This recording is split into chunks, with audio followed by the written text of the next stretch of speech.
Traffic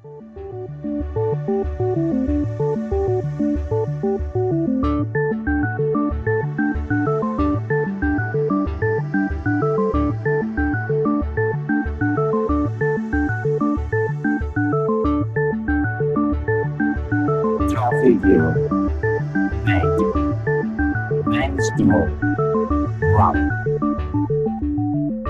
Hola, ¿qué tal están, amigas y amigos del software libre? Arrancamos aquí la edición 42 de Compilando Podcast, tercera del año 2019, donde serán protagonistas las ciudades inteligentes y de nuevo el software libre en la universidad. Sí, porque en el apartado Algo Alguien hablaremos de Smart Cities en relación con el open source y el software libre con uno de sus grandes expertos y doctor en arquitectura, Stefan Junstrand. Recorreremos aspectos fundamentales de estas ciudades de un futuro cercano que en muchos casos ya son presente con el doctor Junstrand. En la noticia nos haremos eco de la grata nueva de un recién estrenado mirror oficial de Arch Linux administrado por LibreLab UCM. Esta asociación de difusión y desarrollo del software libre se enmarca en el seno de la Universidad Complutense de Madrid y con Rafael Mateus y Pablo García, miembros de LibreLab UCM, hablaremos de este y otros repositorios gestionados por la asociación y por supuesto de software libre en la universidad. En el apartado Tu recomendación, la forma más directa de participación en el programa que te proponemos, recibiremos a Gustavo Ibáñez, un asiduo colaborador de Compilando Podcast, al que agradecemos que nos hable de un estupendo teleprompter bajo licencia GPL3. Y con este código ya escrito, pasamos a compilar una nueva edición de Compilando Podcast.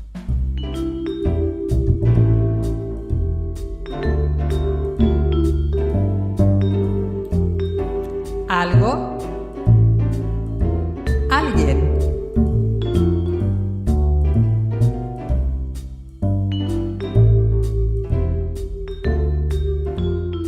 Nuestro algo en la edición 42ª de Compilando Podcast van a ser las ciudades inteligentes. Estas ciudades que conforman un futuro bastante inmediato y que serán hábitat de la mayoría de la humanidad ya son cada vez más presente. Interesante concepto, desarrollo y reto multidisciplinar que evolucionará hacia una mayor sostenibilidad, conectividad, comodidad, una economía circular, unos edificios y servicios inteligentes, en definitiva, una serie de conceptos ligados a las Smart Cities en los que hemos querido ahondar con nuestro alguien de hoy, el doctor Stefan Junstrand. Stefan Junstrand es doctor en arquitectura y un destacado experto y ponente internacional en temas relacionados con ciudades inteligentes, edificios inteligentes, sostenibilidad y blockchain. Es director general y socio fundador del grupo Tecmared, empresa de medios de comunicación especializada en generar información y conocimiento en temas relacionados con sostenibilidad, energía y nuevas tecnologías en la edificación y la ciudad. Además es miembro del Observatorio Europeo de Blockchain y coautor del informe Blockchain para Ciudades Inteligentes de Naciones Unidas.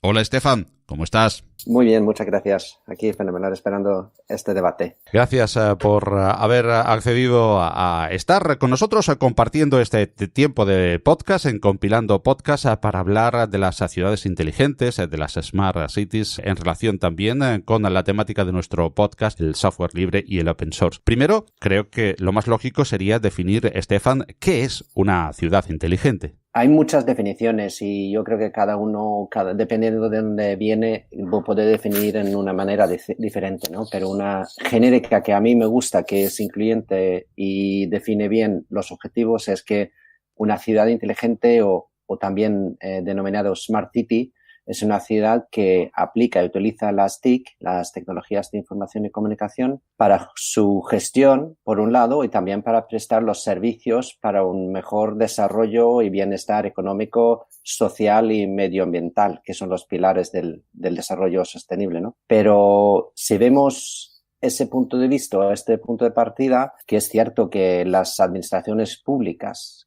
igual que cualquier otra entidad en nuestra sociedad, tiene un largo trayecto de digitalización y automatización y utilizar la informática para sus servicios, por lo cual crear una ciudad inteligente no es solo digitalizar o automatizar, sino yo creo que hoy en día es muchísimo más, ¿no? Y y es poder ofrecer nuevos servicios y mejores servicios a través de nuevos canales y gestionar una ciudad de una forma integral, no vertical o lo que se suele llamar en silos, ¿no? Porque históricamente las ciudades se organizan en temas de movilidad, hay otro departamento de salud, otro de seguridad, infraestructuras, etcétera. Entonces, se organizan por separado, por lo cual el intercambio de información es muy pequeño y allí surgen los problemas de poder prestar nuevos servicios en muchos casos. Y lo que se utiliza en esos casos, o lo que se utiliza y se empieza a utilizar cada vez más y más, son lo que se llaman plataformas de Smart City. Y la idea o la funcionalidad de una plataforma es que interconecta estos diferentes silos históricamente aislados, como la movilidad, salud, etcétera, que hemos hablado, y permite compartir información en tiempo real, ser interoperables los distintos servicios y áreas. Entonces, es una nueva capa de inteligencia que permite una ciudad gestionarse de una forma, en comparación de lo histórico, pues casi disruptiva, ¿no? Y como ejemplo, si lo que pasa en la ciudad, pues si hay un accidente de tráfico que se rompe alguna parte de la infraestructura, etcétera, pues con un aviso único ya puede llegar la ambulancia, la policía, los bomberos, se puede mandar y redirigir tanto el tráfico privado como público de forma instantánea para que no se generan ahí acumulaciones. Se puede mandar el orden de reparar las infraestructuras dañadas y también pues informar a los hospitales si hay personas lesionadas, dirigir las ambulancias a los hospitales donde hay espacio libre, hacia donde hay poco tráfico, etcétera. Es decir, verlo como una entidad globalmente gestionada, ¿no? Y eso es el gran avance de las ciudades inteligentes. Y, Stefan, ¿cuáles son los retos que se pueden solventar, que podemos solucionar y entre los que se encuentran estas ciudades inteligentes? Los retos de las ciudades, pues, se reflejan muy bien en lo que es la previsión, por ejemplo, del crecimiento de la población. Se estima que ahora poco más del 50% de la población mundial viven en ciudades y dentro de unos 20-30 años esto va a llegar a ser casi 66-70%. Entonces, tenemos que afrontar tanto a nivel nacional, pues es cierto que en algunos países la densidad es alta, pero a nivel global la densidad y el crecimiento de las ciudades va a ser brutal. Entonces, allí se acumulan, gracias al aumento de la población, muchos problemas, pues evidentemente temas de movilidad, pero también administrativos y sociales, las desigualdades en las ciudades y otro enorme problema pues es el tema evidentemente del medio ambiente. Tenemos que consumir menos energía, tenemos que contaminar menos, tenemos que hacer menos ruido, tenemos que mejorar la calidad del aire y son retos muy grandes que al final no se pueden conseguir si no utilizamos un alto componente de tecnología. Pero también las ciudades tienen que atraer talento, empresas, inversiones y en muchos casos también asumir un rol más destacado, respecto a las naciones. Las ciudades ahora quieren convertirse en marcas para ser atractivas, ¿no? en su contexto y generar esa economía, ese bienestar. Por lo cual los retos de las ciudades para el futuro es que tienen que ser flexibles, inclusivas, también accesibles porque vivimos más tiempo, entonces pues el tema de movilidad también no solo de vehículos sino de las personas dentro de las ciudades tiene que mejorar y tiene que ser incluyentes y permitir a toda la población tener una buena vida y también evidentemente saludables, transparentes, por ejemplo, porque hay muchísimas ciudades del mundo que sufren por ejemplo, de corrupción, fraudes, etcétera, y allí la tecnología tiene que ayudar para ser más transparentes. Y entonces, pues, para eso necesitamos las ciudades inteligentes. La tecnología en este caso no es un capricho, sino es más bien una necesidad. Y hablabas, Estefan, de esos retos, de esa urbe que se gestiona de manera global y con esos retos de las Smart Cities para los próximos años e incluso con visión al futuro. Pero como bien decías, gestión con las TIC y esas TIC dependen pues de unas tecnologías subyacentes. Precisamente queríamos hablar ahora de eso. ¿Qué tecnologías subyacen en las ciudades inteligentes y cuánto influye en ellas el código abierto y el software libre? Pues evidentemente crece tecnologías y mucho, también open source, porque es la tendencia en general dentro de cada silo que estuvimos hablando, ¿no? En temas, hay mucho desarrollo en temas de movilidad, por ejemplo, muchas aplicaciones, hay muchos temas también en salud, hay muchos temas en comunicaciones, donde hay muchísima tecnología que nace porque es el tejido tecnológico, son sus áreas y hay muchas ventajas, pero aparte de eso es interesante también porque lo que estuvimos hablando de plataformas para gestionar las ciudades de una forma integral para que todos los servicios y todos los departamentos de una forma automática e interoperable hablan entre ellos, son las plataformas de Smart City. Y, por ejemplo, dentro de las plataformas de Smart City hay una iniciativa muy importante que cada vez hay más ciudades que lo utilizan para la gestión y integración de sus ciudades, que se llama la plataforma Freeware. Y es una plataforma de código abierto, inicialmente lanzado y apoyado por la Comunidad Europea.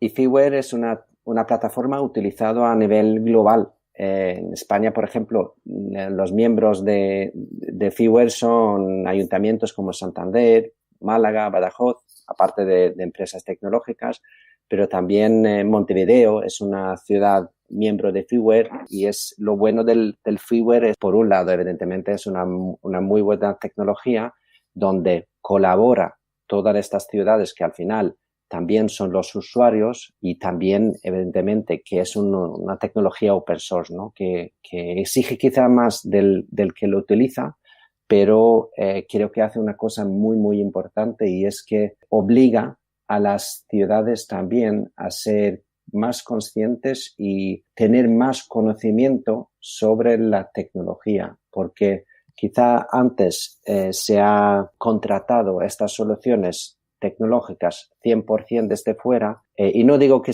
no se haga en el futuro, pero tú tienes que tener más conocimiento porque ya forma parte de todo el ecosistema de los servicios que prestan las ciudades y tienes que conocer mejor la tecnología que utilizas. Y una Smart City hemos estado viendo, por tanto, que es mucho más que la suma de edificios inteligentes, e incluso de silos, como tú decías, separados. Pero hablemos ahora de esos edificios inteligentes también vistos como unidad. ¿Qué es un edificio inteligente y qué retos plantea a la arquitectura e ingeniería actual? Los edificios inteligentes se pueden entender casi en la misma manera que las ciudades inteligentes, pero de menor escala, porque los edificios tradicionalmente han tenido sus instalaciones tecnológicas separadas. Hemos separado las soluciones de seguridad, las soluciones de automatización y control, el tema de control de accesos, videovigilancia, el tema de la movilidad en los vertical, ¿no? De los ascensores, todo ese control y las diferentes gestiones de clima, etcétera, han estado separados con sus propias tecnologías, con sus propias infraestructuras, cableado, controladores, etcétera. Lo que pasa es que en un edificio inteligente esos servicios se pasan a utilizar una infraestructura común que es normalmente, o en la tecnología que utiliza como backbone, por lo menos, es el Ethernet, la tecnología de Internet que al final está desplegado por todo el edificio y que allí podemos compartir una infraestructura. Por ejemplo, las cámaras de videovigilancia ya no son cámaras CCTV, sino son cámaras IP que se conecta directamente a la infraestructura de datos. Lo mismo pasa con muchos sistemas de control. Y aunque no utilizan solo esa infraestructura, son compatibles y están interconectados con esa tecnología IP, que al final todos estos servicios se construye integra sobre una red IP. Y eso nos permite gestionar el edificio de una forma integral, separar esos silos igual que dentro del edificio como que lo que hemos hecho fuera, ¿no? Entonces, la gestión integral del edificio se utiliza con una tecnología que se llama BMS, ¿no? Building Management Systems. Y esos son softwares potentes capaces de conectarse con todos estos equipos para que tú puedas gestionar, incluso no solo de forma local, sino también remotamente, íntegramente un edificio, gestionar el clima, gestionar el control de accesos, la seguridad, el tema de la iluminación. Podemos ser muchísimo más eficientes y también programar estos sistemas para obtener una mejor eficiencia energética, una mejor calidad, etcétera, en los espacios. Porque un edificio lo que busca es, por un lado, mejorar la funcionalidad de los espacios. Porque, por ejemplo, un edificio donde trabajamos 8, 10, 12 horas al día, es importantísimo la calidad de la iluminación, la calidad de aire, la temperatura, que sea incluso individualizado para cada persona que necesita y tiene diferentes demandas, ¿no? Por un lado, que sea operativo y funcional, también que sea accesible, que sea saludable y algo que también está cogiendo y jugando un papel cada vez más crítico es la eficiencia energética del edificio, porque todos los edificios, a partir del año 2020 tienen que ser edificios de consumo de energía casi nula. Es un decreto europeo. Entonces, tienen que consumir casi cero energía neto y la poca energía que hay que añadir se tiene que generar con energías renovables, generado en una forma cercana del edificio. Entonces, también la gestión energética, todo lo que son las smart grids, las redes eléctricas inteligentes, empiezan también a funcionar y formar una parte del edificio integral. Igual que el edificio como componente es una entidad más en la ciudad que construye esta ciudad inteligente. Y como me preguntaste un poco los retos de la arquitectura e ingeniería, igual que en las ciudades, igual que en todos los entornos que nos movemos, aspectos como inteligencia artificial, robótica, big data, ya no es el futuro, sino es presente en los edificios y va a jugar un papel cada vez más destacado para conseguir esos objetivos de operación. E incluso también para terminar, el edificio inteligente dentro de la ciudad, en España se define como un nodo IoT o nodo más de información, de información desde dentro del edificio hacia afuera y viceversa, y que estos edificios también se gestionan ya en red. Por ejemplo, los sucursales bancarios de las grandes cadenas, tiendas de ropa que son marcas nacionales y globales, se gestionan desde un solo punto. Desde un solo punto de control tú puedes gestionar tus 500 sucursales bancarios para ver el tema de seguridad, gestionar el clima de una forma óptima para que solo se utiliza cuando la gente está allí, gestionar la iluminación, gestionar los controles de acceso. Entonces, esa gestión en red remota también es un gran avance porque no tienes que desplazarte cada vez que tienes que hacer algo a un sucursal, ¿no? Entonces, los edificios inteligentes es una parte integral de las ciudades y en sí mismo también entidades inteligentes. Y al final, Stefan, siempre nos topamos con el dinero, la economía. Pero al hablar de ciudades inteligentes, sale siempre a relucir el concepto de economía circular. Vamos a hablar aquí de ella precisamente. ¿Cómo definiríamos ese concepto? La economía circular es realmente una estrategia y esa estrategia tiene como objetivo reducir la entrada de materiales, por un lado, y también reducir la producción de desechos dentro de nuestro sistema económico, creando ahí un bucle, tal como indica la propia definición, ¿no? La economía circular, cerrar eso, que todo lo que producimos como desechos lo volvemos a meter en el sistema para fabricar otros materiales, reutilizar, etcétera, o quemarlos en algunos casos, pero para que generen entonces energía y los restos sean ínfimos. Y eso esta necesidad nace al final de la mala gestión que hemos ido acumulando, ¿no? De la cultura de utilizar y tirar, que ya se ha quedado no solo obsoleto como modelo conceptual, sino también como concepto de sostenibilidad, porque en nuestro planeta hemos visto y vemos todos los días, ¿no? Las tragedias de los plásticos en los mares, de toda la acumulación de basuras fuera de las ciudades, etcétera. Entonces, evidentemente, eso es algo totalmente insostenible,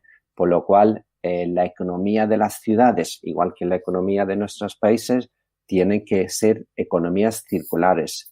Pero yo diría que no solo son materiales, ¿no? Porque, por ejemplo, también hay otros aspectos importantes en las ciudades del futuro, que es la producción, por ejemplo, de la comida, la generación de energía, que tenemos que encontrar y explotar más, porque existen, pero no están muy utilizados, nuevas formas de integrarse en las ciudades, la producción de la comida y la generación de energía, que se llama generación distribuida, es decir, que cada uno puede generar energía. Podemos generar energía de forma mucho más microgeneración, ¿no?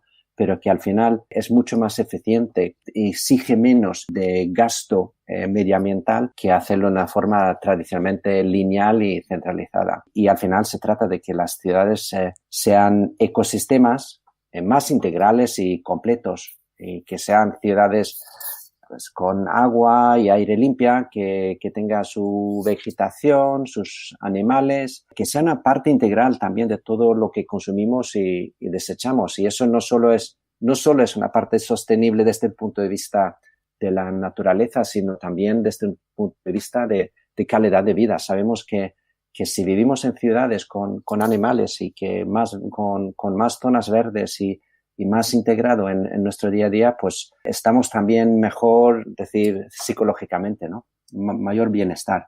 Entonces, pues ese concepto también por las iniciativas globales de la economía circular va a formar una parte clave del desarrollo de las ciudades del futuro. Has hablado de distribución, por ejemplo, en la creación o la microcreación de energía, de creación distribuida, algo muy inherente al software libre, precisamente, y a una tecnología que también nace como software libre, que es el blockchain, que está en boca de todos y que se intenta acomodar a casi todos los campos de la tecnología y de la innovación. Pero ¿cómo encaja la cadena de bloques en estas ciudades inteligentes? Pues blockchain, como dices, es por definición una tecnología open source, pero también hay iniciativas de colaboración más formal, como por ejemplo el Hyperledger, que son realmente ya asociaciones formalizadas, pero yo creo que esas dos partes son positivas y considero personalmente que blockchain es una herramienta idónea para conseguir, por un lado, la necesitada transparencia de las ciudades para evitar y luchar contra la corrupción, etcétera, pero también la parte de seguridad y la eficiencia en su gestión. Si vemos cómo puede aportar a las ciudades inteligentes, es lo que se puede aportar, ¿no? en la gobernanza. Y la gobernanza se realiza en 3 niveles. Y esos 3 niveles son, por un lado, la tradicional burocracia de los servicios públicos, de votos, de la administración de las cuentas públicas, de temas legales, registro de propiedad, etcétera. Ese tipo de áreas. Y luego existen las redes de colaboración donde las ciudades no son capaces ellos solos de prestar estos servicios, sino se prestan en relación con empresas privadas, ¿no? La colaboración pública-privada. Y si dentro del contexto de la burocracia, por ejemplo, valores como la transparencia para luchar contra la corrupción, el tema de seguridad, el tema de visibilidad a los datos es importante. Cuando llegamos a la parte de las redes de colaboración, nacen también nuevas oportunidades de generar una economía muchísimo más eficiente cuando tratamos de distribución, por ejemplo, de recursos, porque se trata de dar a los que a lo mejor no tienen economía suficiente o distribuir, por ejemplo, el tema de la salud. El tema de salud hoy en día es una área extremadamente cara que crece y crecen los gastos y tenemos que buscar nuevas formas de gestionar la salud. Y la mejor forma de gestionar gran parte de la salud es una salud preventiva, que la gente realmente coma mejor, que la gente se mueva más, que la gente hace sus chequeos médicos antes de tener problemas, etcétera. Entonces, alrededor de todos estos servicios de salud, formación, ayudas sociales, movilidad, el tema de medio ambiente, allí veo enormes posibilidades de gestionar esto muchísimo más eficiente, porque con una tecnología blockchain, no solo como registro, sino utilizar realmente una economía token donde las administraciones públicas, en vez de solo distribuir dinero, pueden distribuir otros valores, por ejemplo, bueno, mirarlos como un cheque, un voucher para, por ejemplo, ir al gimnasio. Si tú tienes una edad específica, estás en un grupo de riesgos de sobrepeso para tener, por ejemplo, diabetes, el hecho de poder incentivar un comportamiento positivo para el bienestar de la población, esas son herramientas que se pueden ya utilizar dentro de una economía token en estas redes de servicios de valor añadido. Porque, por ejemplo, tú puedes también, no es lo mismo como distribuir dinero, porque dinero, un euro es un euro, pero un token puede ser un token para poder prestar, por ejemplo, servicios específicos a una hora, durante limitado en su tiempo, una hora específica, en ciertas zonas, por ejemplo, que tú si tienes un token para ir al gimnasio, pues para disminuir la movilidad, pues debería ser en tu zona, tu barrio, por ejemplo, o que las visitas de médico tienes que hacer durante X horarios porque es más eficiente para tal, son los libres. Entonces, tú puedes dar a esta economía token un valor añadido mucho más eficiente, a la vez que si lo utilizas y registras estos datos de una forma eficiente y estructurada, podemos aplicar ya allí pues tecnologías como la inteligencia artificial, el data mining, etcétera, para conocer mejor las mejores inversiones en estas áreas de salud o formación, etcétera. Entonces, abre un abanico enorme de crear nuevas economías también alrededor de las ciudades, porque al final yo creo que, si seamos sinceros, los modelos actuales de gobernanza y prestar los servicios han quedado un poco obsoletos, ¿no? Aunque hay interfaces para hacer administración a través de Internet, bien, pero el fondo de la organización sigue siendo el mismo y quizá allí hay que buscar soluciones más disruptivas que solo añadir tecnología. Y si aparte de eso vemos al tercer nivel de gestión de gobernanza, que es la regulación, allí también evidentemente hay muchísimos sectores que se pueden mejorar, porque allí tratamos, por ejemplo, sectores como la energía, telecom, el sector de finanzas, y allí la tecnología blockchain también puede hacer muchísimo en el sector energético, por ejemplo, para dar apoyo a esa distribución energética más local. Hoy en día hay muchísimos ejemplos alrededor del mundo de pequeñas islas energéticas donde los vecinos tanto son productores de energía solar, por ejemplo, como consumidores dentro de una comunidad cerrada de blockchain, basado en blockchain, donde se compra y vende según demanda energía producida de forma local, pero que también se conecta a la red de distribución general y pública para que podamos ahí comprar y vender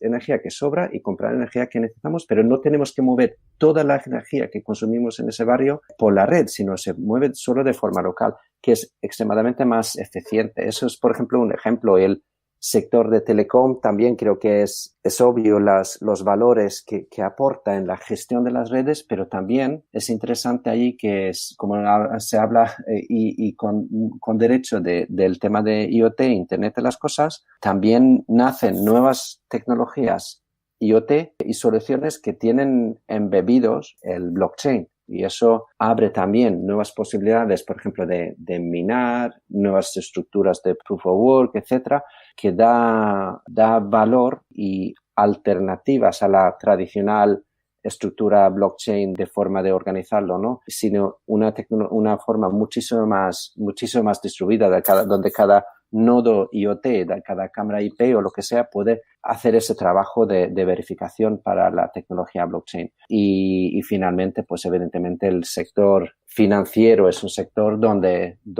las ciudades, por un lado, pueden beneficiarse utilizando esa tecnología de valores digitales, ¿no?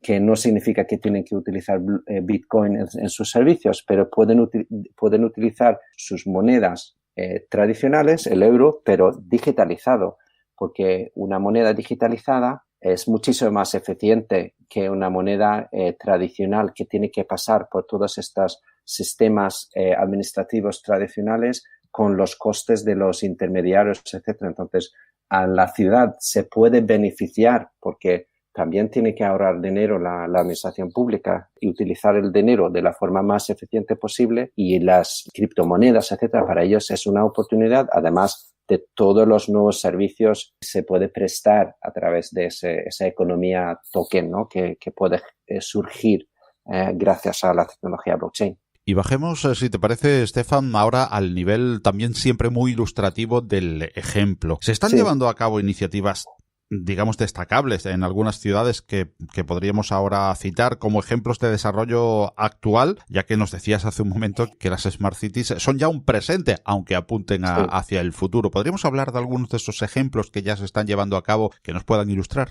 Sí, hay muchísimos ejemplos. Solo destacar que creo que es importante tener en cuenta que una ciudad inteligente no es un modelo único, sino el modelo de ciudad inteligente tiene que ser a medida y nacer en base de las necesidades de cada ciudad, ¿no? Porque la diferencia en aspectos, por ejemplo, económicos o sociopolíticos, la estructura de la misma estructura física de la ciudad son claves para desarrollar una estrategia de ciudad inteligente que beneficia lo más posible a la ciudadanía, ¿no?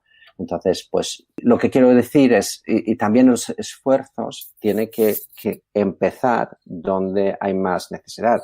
Como ejemplo, pues, a mí me gusta siempre mencionar el tema, por ejemplo, de Medellín en Colombia, que es una ciudad que ha utilizado la tecnología en una manera disruptiva para temas de integración social, para poder conectar las zonas de la ciudad.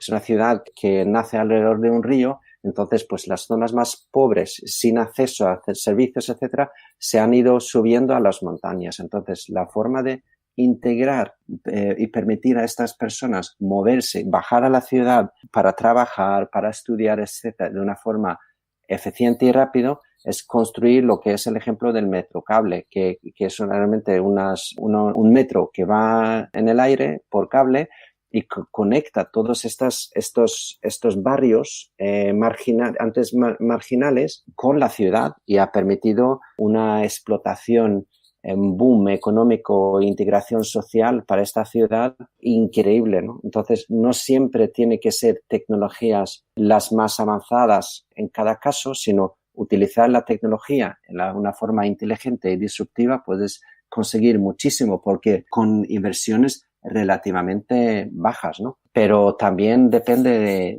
hay otras ciudades, pues, bueno, yo he nacido en Estocolmo y allí el principal reto ha sido el tema del medio ambiente, porque la gente está muy concienciada, y trabajar el tema de gestión de tráfico, la integración de zonas verdes, el reciclaje y toda esa economía circular de que hemos hablado antes, está embebido ya en estas ciudades, con una separación de residuos desde el origen hasta el final, y la integración del agua también dentro de la ciudad. Todos son ejemplos que se han trabajado principalmente allí. No quiero decir que no se han trabajado en otros temas, pero y otras ciudades, pues en Ámsterdam, el tema estrella es la movilidad en vehículos, pero integrado de una forma inteligente con todos los ciclistas, que es el símbolo de Ámsterdam por defecto en temas de movilidad, y gestionar eso de una forma eficiente e inteligente, utilizando tanto tecnología como, evidentemente, interacción urbana física, ¿no? Que es de falta. Pues luego, también grandes ciudades y sobre todo pues los capitales de las ciudades o los grandes núcleos financieros por defecto son símbolos de las ciudades más inteligentes, entre comillas, porque allí se invierte muchísimo en infraestructura, en temas de seguridad, por ejemplo, videovigilancia. En Londres pues sabemos que cada esquina está cubierto con una cámara de vigilancia, porque es una ciudad que teme y sufre mucho el tema del terrorismo, por ejemplo. Entonces, pues cada ciudad tiene que buscar su solución. Y no hay una ciudad, bueno, luego existen estos rankings, ¿no? Pero yo creo que eso es más para los medios de comunicación que para las ciudades en sí mismas y estrategias políticas. Yo creo que lo importante es definir bien los objetivos, entender bien la ciudad, y a base de eso, pues construir y priorizar, porque no podemos hacer todo normalmente, ¿no? Y dejando aparte ahora las consideraciones más técnicas o de la vertiente más tecnológica, alguien que esté oyendo este podcast se puede preguntar, bueno, ¿y por qué es importante para mí como ciudadano de a pie ese cambio hacia las Smart Cities? ¿Esto qué me va a aportar? ¿Por qué es importante una Smart City para mí, ciudadano de a pie? A lo mejor muchas cosas de la Smart City, no se ven, ¿no? No vas a ver, porque no es algo siempre tangible, pero al final, para el ciudadano es importantísimo que los servicios funcionen bien. La movilidad, todo el transporte público, por un lado, que funcione y que eso, la movilidad de hoy en día en las ciudades se gestionan de una forma totalmente integral y digitalizada. El control sobre el tráfico, aunque sí es verdad que se generan atascos, etcétera, pero hay un trabajo en tiempo real de dirigir el tráfico en las ciudades para que la movilidad fluya lo mejor posible. Y eso es muy tangible para el ciudadano que tiene que trasladarse por ejemplo, a su trabajo todos los días, que la movilidad funciona bien.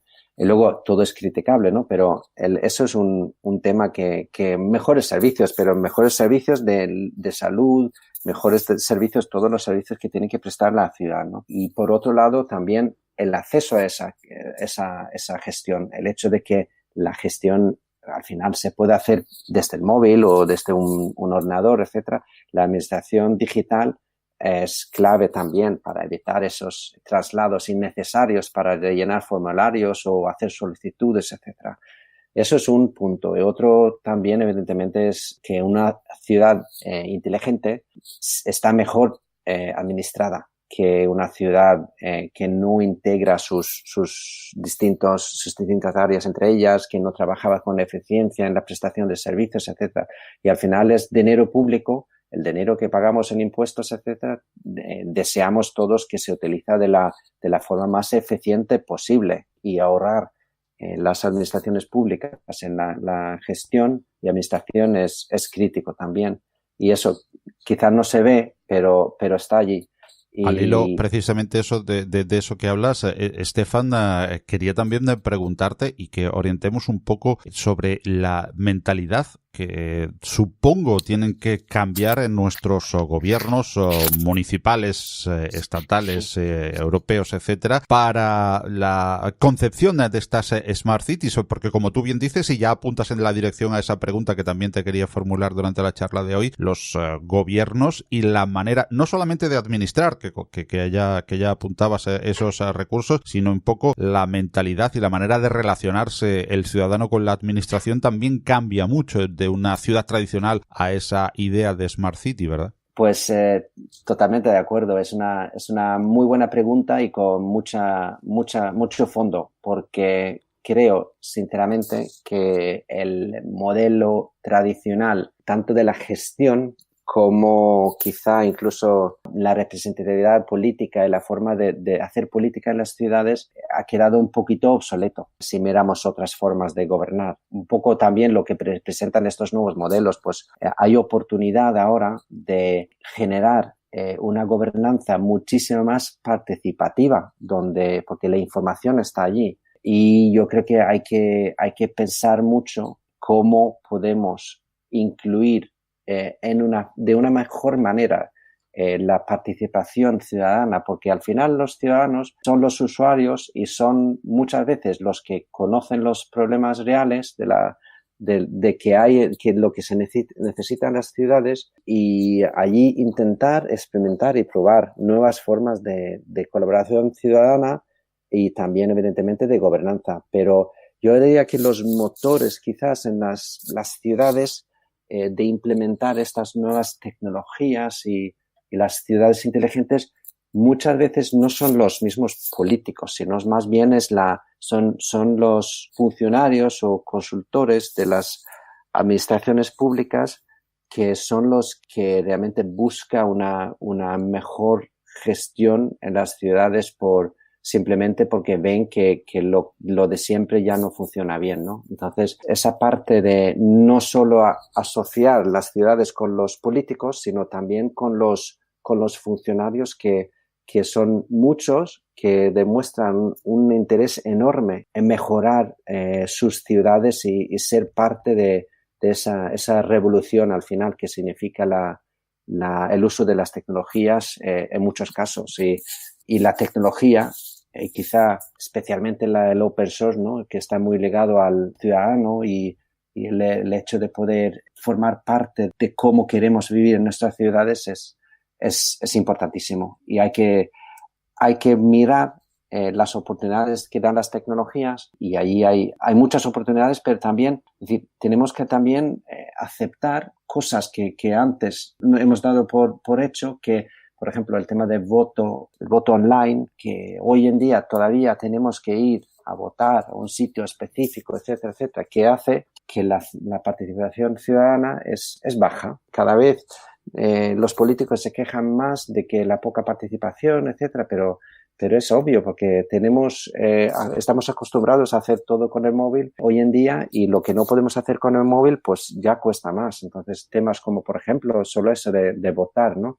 Que ya tenemos la identidad digital en España, pues ¿por qué no podemos votar con nuestro móvil? Porque, bueno, son temas más políticos que práctica tecnológica, ¿no? Porque las soluciones están allí. Entonces hay que convencer a nuestros políticos, los que toman las decisiones sobre estos temas, que apuestan por las nuevas tecnologías a 100%. Y hagamos, para terminar, nos decías que cada ciudad es un reto y cada ciudad tiene, lógicamente, pues unos proyectos diferentes que mejorar y en los que implementar estas nuevas tecnologías para llegar a convertirse en ese ideal de Smart City. Pero hablemos de ese ideal teórico, lógicamente una ciudad modelo en la que podamos imaginarnos a todos estos servicios a día de hoy, cómo serían dentro de unos lustros. Hagamos, por lo tanto, si te parece, para terminar, Estefan, un ejercicio de imaginación sonoro y descríbenos esa ciudad inteligente típica dentro de unos lustros. Yo creo que estamos delante de un cambio disruptivo en las ciudades. Yo creo que temas como la inteligencia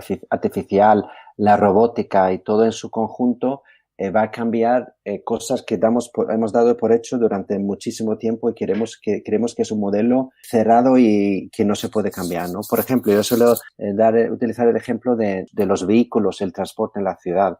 Nuestras ciudades, en su mayoría, por ejemplo, por lo menos los centros de las ciudades, los centros de las ciudades no han estado nunca diseñados para coches, para vehículos de esta cantidad, ¿no?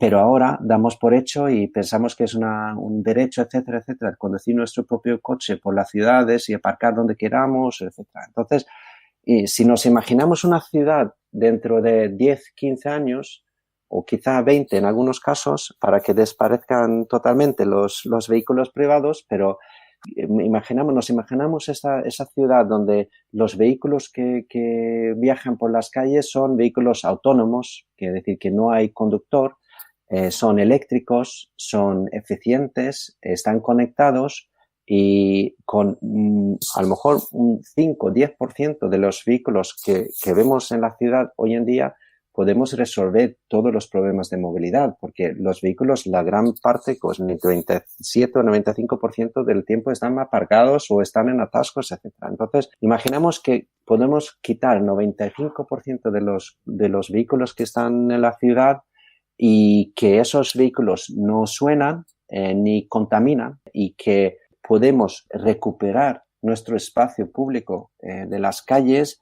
Los niños pueden salir a la calle a jugar con un balón sin peligro, porque si un coche se acerca a un niño, pues va a frenar automáticamente. Es imposible que les atropellan, ¿no? Entonces podemos, si queremos jugar con un balón o jugar otra cosa, los niños por la calle, recuperar ese espacio público. Todas las calles que tienen los aparcamientos fuera de nuestras ventanas, esos coches desaparecen totalmente. Entonces, tenemos de repente por lo menos 2 metros en cada lado de la acera libres para otros usos. Pues podemos hacer pequeños huertos urbanos, podemos hacer zonas para jugar para los niños, zonas para hacer ejercicio para los mayores, podemos tener generación de energía con placas solares, podemos recuperar el espacio público. Es evidente que fuera de cada portal, tiene que haber algunos espacios donde estos vehículos autónomos paran, o los que entregan material directamente a nuestra casa de que hemos pedido online, etcétera, pueden descargar y cargar, pero son unos 10-15% de las plazas. El resto podemos recuperar, podemos estar fuera por la calle sin que haga ningún ruido de los vehículos, que hoy en día es casi insoportable, ¿no?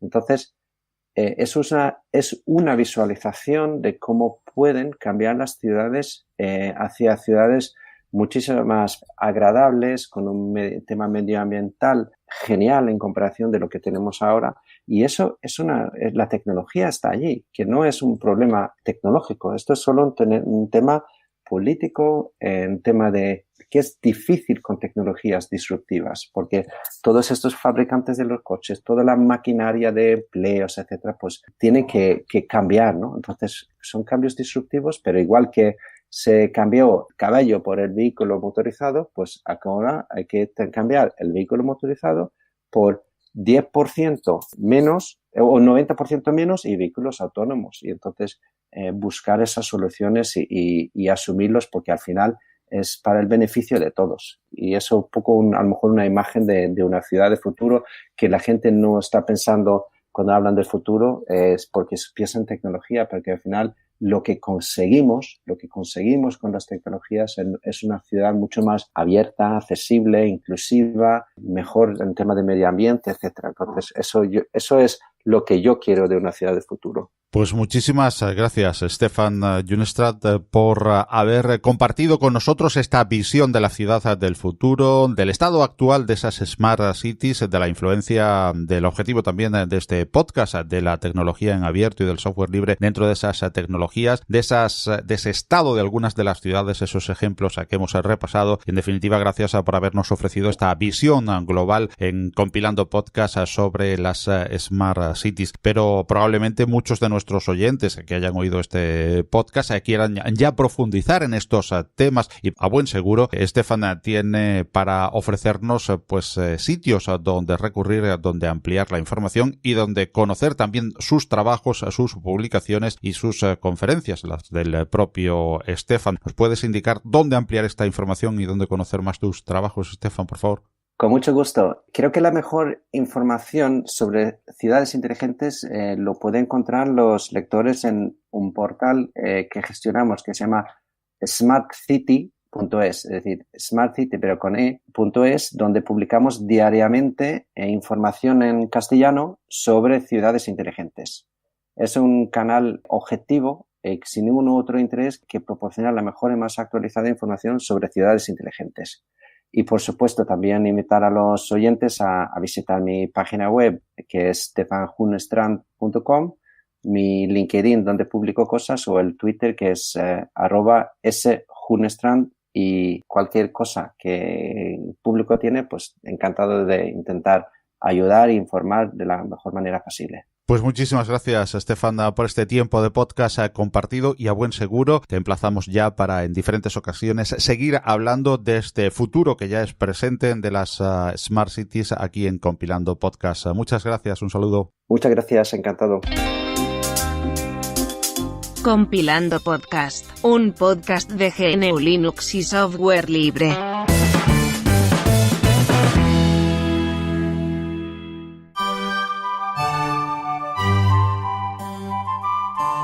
La noticia. La relación del software libre y la universidad nos depara siempre interesantes noticias relacionadas con la difusión de este tipo de software y de cultura en un ámbito tan destacado como el universitario. En esta ocasión, la noticia nos llevó hasta un recién oficializado mirror de Arch Linux, y nos encontramos con otros muchos mirrors oficiales, no solo de distros GNU Linux, sino hasta una biblioteca de ponencias en un evento tan destacado como FOSDEM. De todo ello se encarga LibreLab UCM, una asociación de amantes de GNU Linux y el software libre que nace en el seno de la Universidad Complutense de Madrid, y de la que queremos hoy conocer mucho más en sus fines, sus actividades y proyectos, con dos de los miembros de su junta directiva, ambos estudiantes de la Complutense, Rafael Mateus, secretario, y Pablo García de los Salmones, tesorero. Junto a ellos vamos a conocer más de LibreLab UCM. Hola Rafael, ¿qué tal? ¿Cómo estás? Hola, bien, muchas gracias. Hola Pablo, ¿qué tal? ¿Cómo estás? Hola, muy bien, buenos días. Pues como decíamos al principio de esta conversación, encantado de teneros aquí, encantados de sumergirnos de nuevo en el ámbito universitario y en una asociación como la vuestra que vamos a conocer aquí en Compilando Podcast. Rafael, Pablo, vamos a empezar pues por el principio. ¿Qué es LibreLab UCM? LibreLab en sí es una asociación de estudiantes de la Facultad de Informática de la Complutense, donde nuestro objetivo principal, digamos, es utilizar y promover el software libre, tanto dentro como fuera de la facultad. Difundimos también la cultura libre, el hardware libre, las tecnologías libres, y para ello realizamos varios proyectos, varias charlas, y también apoyamos a personas que a lo mejor llegan a la facultad sin conocer GNU Linux y les damos a conocer ese nuevo mundillo, digamos, gracias a charlas, actividades y de hardware. No podemos realizar tantas actividades debido a que no tenemos, digamos, una fuente de financiación como para tal, pero poco a poco lo vamos logrando y hemos realizado ya algunas actividades en este curso relacionadas con hardware libre y algunos proyectos también que tenemos en mente para lo que queda de curso, digamos. Antes de hablar de esos proyectos concretos, vamos a hablar de algo importante que has citado, las fuentes de financiación. El hecho de que LibreLab UCM pues use el nombre de la Universidad Complutense de Madrid, ¿cómo lo liga esta? Porque estamos acostumbrados a las oficinas del software libre que hacen un papel tan importante en muchas de las universidades, pero no es el caso de LibreLab UCM. ¿Qué relación tiene con la universidad? ¿Y qué tipo de financiación hay? ¿El de los socios solamente? ¿Algún tipo de sponsor? ¿O la universidad colabora con algo a esta asociación? Pues todo empezó cuando en la asociación, cuando antes de que existiese la asociación, vimos que no había ningún tipo de movimiento en la universidad para promover el software libre. Y ese fue el motivo por que se fundó la asociación, porque en la universidad no se estaba moviendo ese tema. Y a partir de ahí empezamos a promover el software libre, pero como una asociación de la Complutense, lo que significa que tenemos que estar amparados por la Complutense, las normas que nos pone la Complutense, pero aún así tenemos libertad para hacer lo que queramos dentro de unos márgenes bastante aceptables. Respecto a la financiación, parte del dinero y de la financiación viene de la Complutense, que la verdad es que nos ayuda muchísimo. Le podemos pedir material, le podemos pedir ordenadores para poder tener a los servidores, le pedimos material fungible, inmobiliario, y la verdad es que nos lo da y es algo que agradecemos mucho. Sin embargo, no nos da todo lo que nosotros queremos. Hay muchas cosas que no podemos depender de la Complutense, por lo que también dependemos en gran parte de las donaciones de los socios, de material y de dinero que poco a poco los socios van donando según quieren y que estamos muy agradecidos de aceptar. Pero una cosa que para nosotros es muy, muy importante es que el registro a la asociación para todos los socios es completamente gratuito. Entonces, queremos que toda donación sea algo completamente voluntario.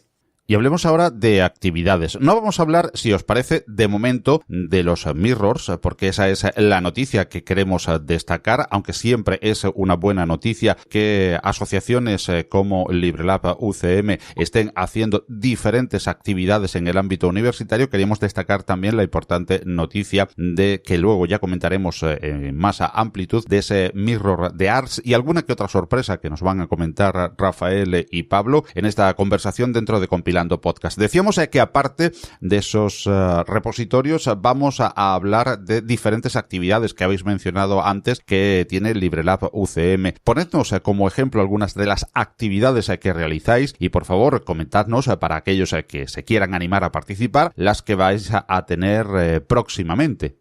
Actualmente tenemos varias actividades pendientes, como son el proyecto de Rompiendo Hardware, que consiste en la construcción de un analizador de redes Wi-Fi, un dispositivo, digamos, que va a ser totalmente libre, donde podemos capturar paquetes, mostrar la intensidad de señal de las diferentes redes, mostrar redes ocultas, expulsar usuarios, y el objetivo de esta actividad es principalmente el aprendizaje sobre las bases de los circuitos electrónicos y los métodos de hacerlos. En este proyecto actualmente hay más de 10 personas participando en él, es decir, cualquier persona que quiera apuntarse a nuestra asociación y participar en el proyecto puede, aunque ya hay un cupo muy pequeño de gente que aún puede participar, pero si se quiere apuntar más gente, pueden hacerlo. Por otro lado, también tenemos una actividad que sería la Semana Libre, aunque en este momento no podemos dar fechas sobre ella, pero son charlas que vamos a ir a dar a otras facultades y también ir a colegios e institutos de manera que fomentemos el interés por la informática, dando charlas sobre nuestra facultad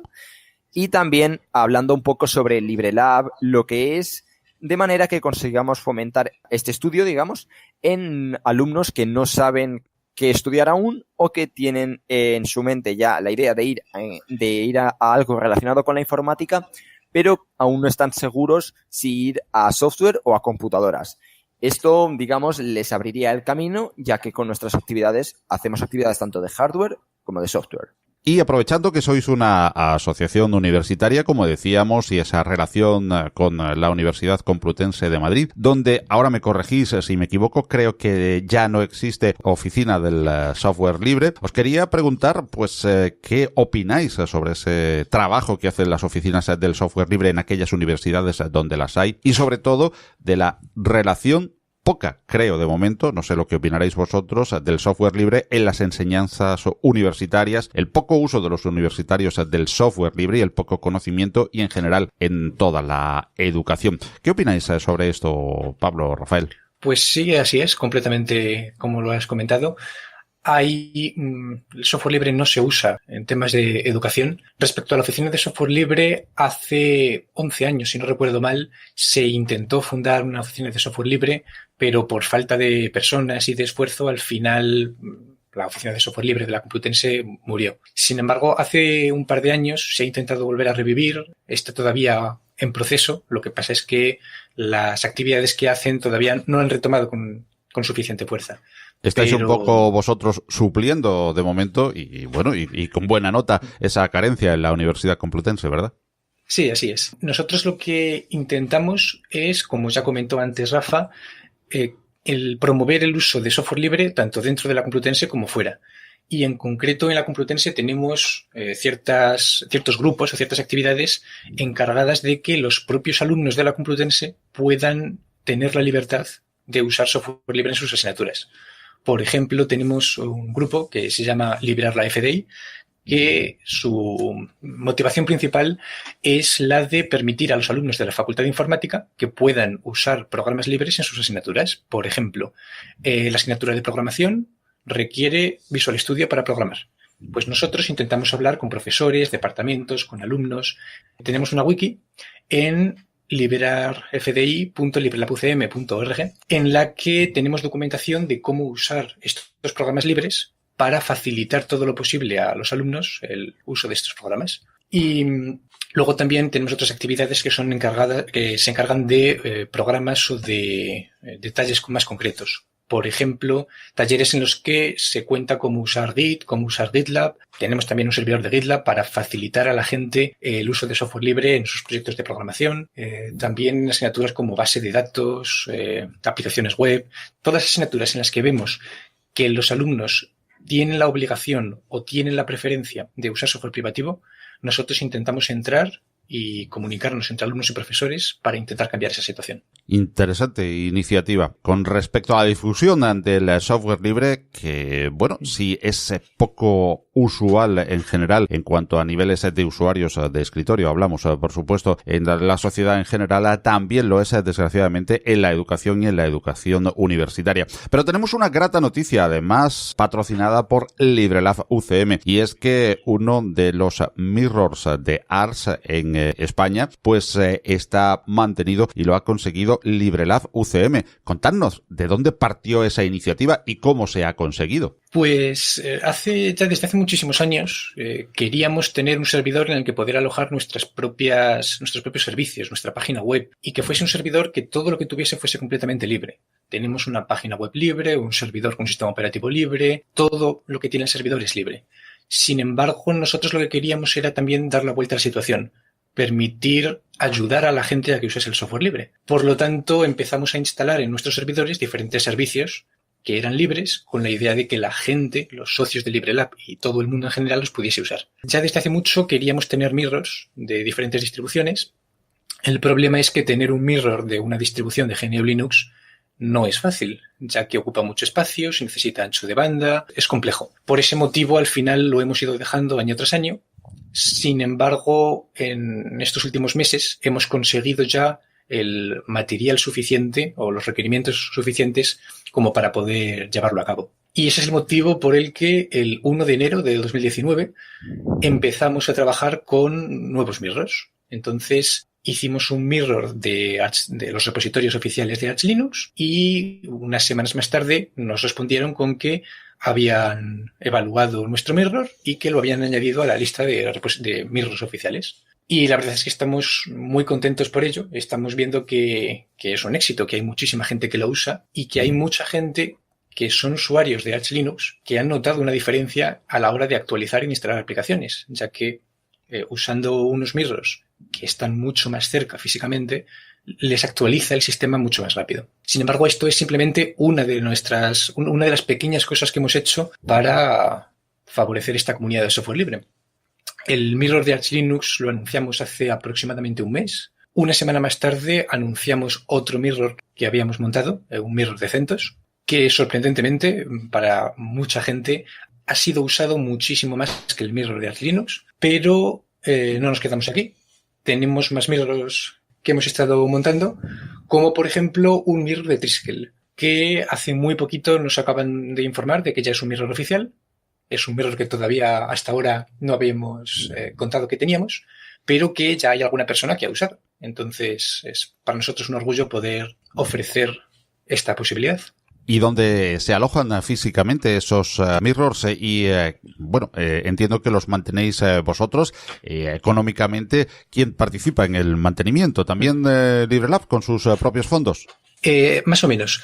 Los mirrors están en los servidores que tiene la asociación, están en nuestro despacho, y ahí lo que tenemos son ordenadores que tienen alojados esos mirrors. Esos ordenadores, algunos de ellos son de la Complutense, le hemos pedido ordenadores a la Complutense y nos los ha ofrecido, y en esos ordenadores están alojados los mirrors, pero además hemos necesitado más ordenadores. Por lo tanto, tenemos 2 de los ordenadores que nos han donado socios de la asociación. Además, necesitábamos espacio. Por lo tanto, hemos pedido discos duros a la Complutense y además también los socios han donado discos duros. Por lo tanto, ahora mismo los mirrors ocupan entre 4 y 5 teras, de los cuales 3 teras los han donado los socios y otros 2 teras los ha puesto la Complutense. Y el principal motivo en el que más ayuda la Complutense, aquello en lo que la Complutense más nos ofrece, es el ancho de banda. Nosotros no tenemos ninguna posibilidad de tener ancho de banda en la asociación. Sin embargo, la Complutense nos da la posibilidad de conectar los ordenadores a la red de Rediris, una red universitaria que conecta a muchísimos centros de educación y que también nos da acceso a Internet a una velocidad bastante alta. Sé ahora decir exactamente cuánto, pero aproximadamente hemos llegado a comprobar velocidades de medio gigabit simétrico de subida y de bajada. Por lo tanto, eso es algo que la Complutense nos ofrece que está muy bien para poder tener esos mirrors. Pues me vais a permitir que desde Compilando Podcast os dé la enhorabuena por esa iniciativa, por tantas otras como tenéis, pero por esta, bueno, pues en especial quizás también para toda la comunidad de habla hispana, por esos mirrors de Arch, como comentabais, de Triskel y de CentOS. Y me temo, por lo que vais de lanzados en este aspecto, que la cosa a lo mejor no se queda ahí, ¿verdad? Por supuesto. Tenemos ya otro mirror listo, quedan un par de retoques, y otro mirror que nos confirmaron ayer. A ver, ¿lo reviso? Sí, así es. Nos confirmaron ayer que ya podía estar disponible. Lo que pasa es que este no es un mirror de programas o de actualizaciones. No es un mirror de una distribución de GNU Linux. Pero bueno, también es un mirror. Hay un evento, FOSDEM, un evento de software libre y de código abierto, que se celebra anualmente, en el que se graban los vídeos de las charlas y de todo lo que ocurre durante el evento. Y justo ayer nos confirmaron que el mirror que tenemos de los vídeos de FOSDEM es oficial, por lo tanto ese es otro más que añadir a la lista, y otros 2 que posiblemente anunciaremos, si no la semana que viene, posiblemente la siguiente. Pues estaremos atentos a esos anuncios de LibreLab UCM y a otros muchos, de otras muchas actividades. Y por supuesto, también queremos desde Compilando Podcast ofrecer la oportunidad, dejaremos en las notas del programa los modos de contacto, pues la oportunidad de estar al día de vuestras actividades y también de quien quiera participar y hacerse socio. Por lo tanto, queremos preguntaros dónde podemos conocer las actividades de primera mano, a través de qué redes sociales, de qué sitios web y las maneras de dirigirse y de ponerse en contacto con la asociación. Actualmente, LibreLab está en varias redes sociales, pero principalmente antes se me había olvidado comentar una actividad que tenemos pendiente, que es un proyecto que sacamos en la charla de bots de Twitter, que es el programa Replicante. El nombre puede sonar un poco extraño, pero hacemos referencia a Blade Runner. Ahora mismo tenemos una instancia de Mastodon, y hay mucha gente que dice que se pierden cosas porque es, parecido a Twitter, y dicen que se pierden cosas porque no están en Twitter. Nuestra idea es replicar, esos nodos principales, que en nuestro caso son cuentas institucionales de la universidad, y poco a poco ir dando el paso ya a más redes sociales como Mastodon. Es decir, que la gente empiece a conocer Mastodon, porque hay mucha gente que actualmente solo conoce las redes sociales que hoy en día ven más en la televisión, pero que realmente no son lo que deberían ser, sino que tienen muchas cosas por detrás que la gente no sabe. En referencia a la pregunta, actualmente LibreLab está en varias redes sociales, una de ellas es Mastodon. También nos pueden seguir por Twitter. Twitter es, donde tenemos un pedazo número de seguidores. Desde ya agradecemos a todos ellos los que nos siguen, donde publicamos las actividades. Pero sobre todo, tenemos un grupo de Mastodon donde pueden acceder, un grupo de Telegram, donde pueden acceder y allí vamos publicando todas las actividades que se van a realizar e incluso también links relacionados que pueden ser interesantes para ciertas personas. Es decir, si alguien tiene algo curioso que puede aportar, nos lo puede enviar allí. Por otro lado, cuando se realizan las charlas, subimos los vídeos de todas las charlas, o la gran mayoría, a PeerTube. Si accedéis, también tenemos una instancia, de PeerTube en nuestros servidores. Si es simplemente buscar PeerTube LibreLab UCM, que al entrar ahí directamente te podréis observar todos los vídeos de nuestras charlas. Y también tenemos una web donde publicamos actividades, tutoriales. Incluso hace poco hemos publicado un tutorial allí que le hemos pasado a Liberar FDI, como ha dicho anteriormente Pablo. Es un proyecto para promover el software libre dentro de nuestra facultad. Y ahí también publicamos varios tutoriales y desde la web también podéis seguir varias de nuestras actividades. Y básicamente son esas las redes sociales donde más actividad tenemos y donde publicamos todo al detalle. Muy bien, pues Rafael, Pablo, muchísimas gracias por haber estado aquí en Compilando Podcast, compartiendo todas estas iniciativas de las que seguiremos hablando, si a bien lo tenéis, en diferentes ediciones de Compilando Podcast, de este podcast que queda ya abierto para que nos contéis, nos comuniquéis todas vuestras actividades para que nuestros oyentes lo puedan seguir y puedan hacerlo también a través de los múltiples modos de contacto que nos habéis comentado. Muchísimas gracias, enhorabuena por esas iniciativas, por esos mirrors recientemente conseguidos en su oficialidad, por supuesto, y también, y tan importante o más que ellos, todas las actividades que tenéis preparadas para este año que comienza y las que ya lleváis realizadas y que podemos conocer en todos esos medios de contacto que, repito, estarán en las notas del programa, puesto que lógicamente el podcast se oye muchísimas veces en circunstancias en las que no se van tomando nota, pues como siempre referimos en todos los aspectos a nuestros oyentes a esas notas del programa donde pueden encontrar los enlaces directos para, en este caso, contactar y conocer más sobre LibreLab de la Universidad Complutense de Madrid, que en este caso hemos conocido con Rafael Mateus y con Pablo García de los Salmones. Muchísimas gracias por haber estado compartiendo este tiempo de podcast con nosotros y nos seguimos oyendo en Compilando Podcast. Muchísimas gracias por invitarnos. Muchas gracias. Pues no sé qué comer hoy. Una mujer de este siglo indecisa. Pues no sé qué comer hoy. Una mujer de este siglo sin recursos. Muchas mujeres de hoy no son la mujer del siglo XXI que imaginas. Llama al 900-811-888 y colabora con Manos Unidas.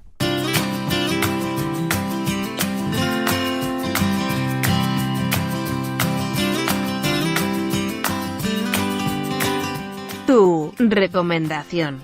Tu forma de hacer juntos Compilando Podcast. los audios de nuestros oyentes, para que hagamos juntos Compilando Podcast. En Compilando Podcast siempre apelamos a tu colaboración en el programa. Y por supuesto puedes hacerlo con tu feedback, tus comentarios, apreciaciones o parecer en los apartados de comentarios del podcast o en redes sociales. Pero también pedimos tu participación directa en forma de audio en el apartado Tu Recomendación. En él te pedimos que nos envíes un audio de unos 3 minutos de duración contándonos un software, una publicación, una herramienta, una web o aquello que desees sobre el software y la cultura abiertas y libres y que quieras compartir con la audiencia de Compilando Podcast. En esta entrega, un asiduo colaborador, Gustavo Ibáñez, nos deja su recomendación, la cual agradecemos enormemente. Gustavo nos habla hoy de un estupendo y útil teleprompter en la web, licenciado GPL3. Hola Paco, hola oyentes de Compilando. Soy Gustavo, un oyente más. Hoy les quiero recomendar un software que me resulta muy útil. Se llama Teleprompter. Para quienes no conozcan un teleprompter, les contamos que se utiliza mucho en televisión. Lo puedes ver en la cámara generalmente. Permite al presentador leer un texto sin desviar su mirada del lente. Espera, no necesitas estar en la tele o grabar videos. Lo puedes usar para otras cosas. Aunque si utilizas una webcam para grabarte, te permite seleccionar dónde querés poner el área resaltada. O sea, lo que deberías estar leyendo en ese momento. Para usarlo con una webcam, sería en la parte superior de la pantalla. De esta manera, no vas a desviar tanto la mirada al lente. Teleprompter tiene un montón de opciones de configuración y se le puede dar un uso muy profesional. Quizás a la mayoría de nosotros no nos interese tanta sofisticación. Te voy a contar para qué lo uso yo. Suelo grabar bastantes audios y entrevistas, sobre todo para cursos de capacitación. Utilizando este soft, puedo tener un guión o una ayuda a memoria con los puntos a desarrollar. Al activarlo, me va a ir pasando el texto. Una de las ventajas que le encuentro es que no se escucha el ruido producido por la manipulación del papel que pueden captar algunos micrófonos. Lo puedo conectar a un monitor más grande y alejar la computadora del micrófono para que no se filtren ruidos, como por ejemplo el que produce el ventilador. También puedo regular la velocidad a la que se desplaza ese texto, para intentar darle una mejor entonación y mejorar la dicción, incluso pausarlo si lo necesito. Muchas veces, cuando grabamos un podcast, necesitamos leer la introducción, presentar un tema o un invitado.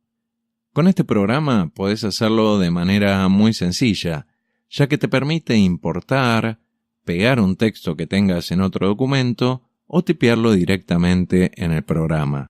Vas a poder cambiar los colores de las letras, resaltar palabras, cambiar la tipografía que uses, su tamaño y hasta el interlineado. Tiene casi todas las opciones que podés encontrar en un procesador de textos.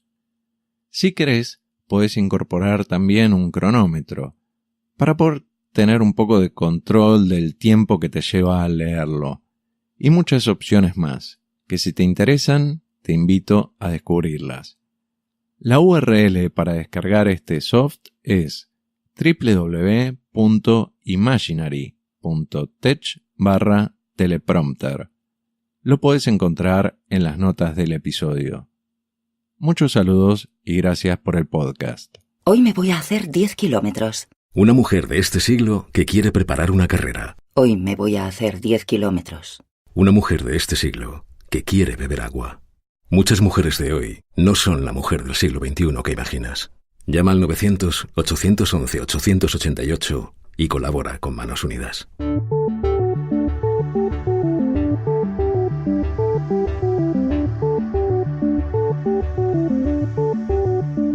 Y así hemos llegado al final de esta edición de Compilando Podcast, la número 42. Todos los contenidos de Compilando Podcast se licencian Creative Commons, así como la música que en él oyes que procede de los fabulosos sitios incompetence.com y musopen.org, junto al tema Demand You Change the Bee de David Lostana. Compilando Podcast ha cambiado de hospedaje y ahora estamos en neodigit.net, tu proveedor de confianza en habla hispana. En el cambio hemos ganado en calidad, cercanía, exquisito trato y asistencia profesional y servicio excelente. Ahora Compilando Podcast está en neodigit.net. Ya sabes que puedes dejarnos tus comentarios y opiniones, así como sugerencias, en el correo del podcast redacción@compilando.audio. Igualmente puedes hacerlo en los apartados de comentarios de las diferentes plataformas que distribuyen el programa, como iVoox, iTunes o Apple Podcast, Spotify, Google Podcast, Spreaker, SoundCloud, audios de YouTube, entre otros, o como fuente principal, la web del podcast compilando.audio.